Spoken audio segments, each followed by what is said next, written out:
بی بی عائشہ رضی اللہ تعالی عنہا ورته فرمایي وی د الله حبیبه پتا باندې د احد د ورځې نه سخت ورځ چرته راغلی ده د احد د ورځې نه سخت ورځ راغلی ده پتا زه خو وایم چې د احد د ورځې نه به سخت ورځ پتا نه را نبی علیہ السلام ورته نبی بی عائشې د احد د ورځې نه سخت ورځ د طائف ورځ چې کله زه د هغې نه رالم او ما ډډه ووهله که نه او ما ته لږه لږه بیداري راله او ما جبریل امین ولیده دغه ټیم په ما ډېر سخت تیر شوی دا د احد د ورځې نه په ما سخته ورځ د هغې طایف نه راغی او خپل کلي ته نشي رادنده کېدی خپلې قبیلې نه نشي راتلی او د دواړو جهانو سردار دی د جنت دروازه به اول امام الانبیا ټکی نو اخنس ابن شریق ته سوال جواب وکړو ماله پناه راکئ لکه ستا په پناه کې درشمه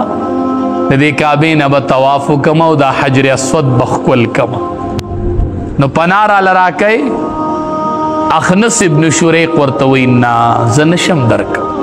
زه د قریشو ملګری یم هغې سره ما عهد کړی دی زه پناه نشم درکولی نشي راکولی وی نه سہیل ابن عمر ته نبی کریم صلی الله علیه وسلم سوال جواب وکړو وی ته به راله پناه راکې ستا په پناه کې دا مکه وینمه دا حرم شریف وینمه دا طواف وکمه دا حجر اسود ښکل کمه دا الله دې کور له درشمه ته به راله پناه راکې نو سہیل ابن دغه ورته وی عمر یو دوه قبیلې یادې کړې وي د هغې په باره کې زه پناه نشم درکوم د هغې دوو قبیلو ذمهداري نشم اخیستی زم پناه نشم درکولی درځم چې وی حجر اسود ښکل کومه د کعبې نه به طواف وکړمه بیا به خپل کور ته ځم پناه راله راکوي وی نشم درکولی مطعم ابن عدي ته نبی کریم صلی الله علیه وسلم سوال جواب وکړو وی ته به راله پناه راکې ستا په پناه کې درشمه